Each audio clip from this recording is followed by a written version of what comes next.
Let me preface this video by saying that all the information presented here in this video are my thoughts and observations about bike aesthetics. This is what I've observed, and this is what I think makes a bike proper in my eyes, and it is by no means the only way to build a beautiful bike. Cool?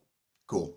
If you browse the forums at all on bike forums or pedal room or the like, you've probably heard of a bike being called proper. The term proper is reserved for bikes that are exceptionally well built and tasteful. In other words, it's the fixed gear community's way of saying, hey, that's a pretty good looking bike. But what exactly makes a bike proper? Proper bikes have a few common characteristics. Proper bikes are built with a specific purpose in mind, and the builder pays a lot of attention to detail when speccing the bike in order to achieve that purpose, all while maintaining an aesthetically pleasing look. First, every proper build achieves a goal and is optimized for a specific type of riding. For instance, last year I wanted to build a bike that was really comfortable for long distance riding, didn't sacrifice speed at all in the name of comfort, and was still pretty practical and good for commuting.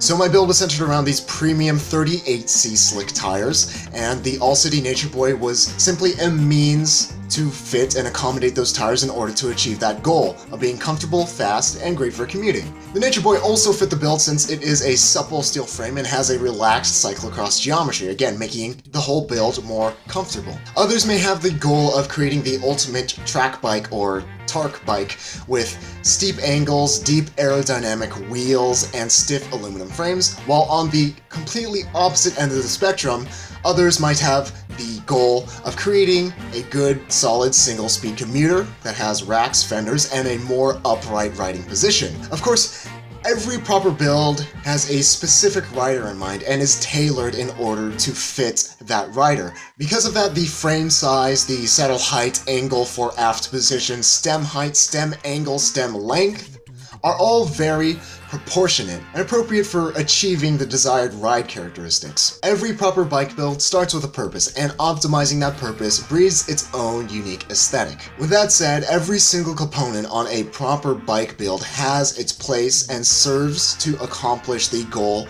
of the build, while also keeping the bike aesthetically pleasing. Proper bike builds tend to stick to a few guidelines when choosing components with regards to aesthetics. First, color is usually used sparingly. For the most part, on proper builds, the only color will be on the frame set itself, while black or silver components give the build neutrality, allowing the paint of the frame to speak for itself. Sticking to black or silver components makes it easier to create a higher quality appearance, since black and silver finishes tend to be more consistent across components. Nevertheless, colored components are found on proper builds, but these builders put a lot of thought into choosing the colors and the components to color. Common components chosen to break the monotony of silver and black components include using brown or white saddles and bar tape.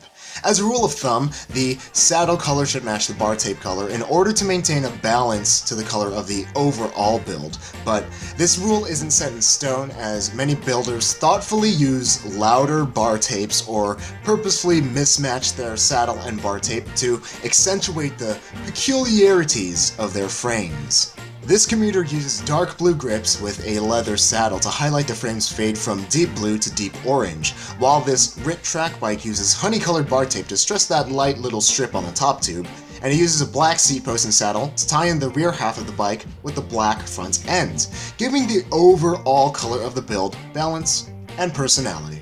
Builders may also opt to color smaller components like chainring bolts, headsets, top caps, and hubs. For example, on less colorful frames like the Cinelli Parallax, some builders choose to use red or purple anodized hubs to accentuate the coloring on the inside of the fork blades and seat stays. Again, on proper builds, color is usually used sparingly and always used thoughtfully in coordination with the build as a whole. Second, the form of the components contributes to the overall properness of the build. Some components may be chosen in order to emphasize the form of the frame. Take a look at cranksets, for example. Fluted cranksets add a classic touch to lugged frames. The thick lines of SRAM Omniums accentuate the tubing of stiff aluminum frames, while the more chiseled lines of Sugino 75s or White Industries Eno complement the smaller diameter tubing of steel frames nicely. These are the aesthetic considerations that an experienced or a thoughtful builder will keep in mind. But the thing that makes a bike proper is that no compromises are made when achieving the goal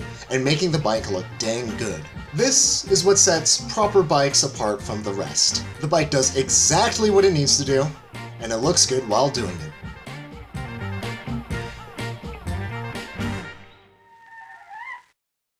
For example, on less colorful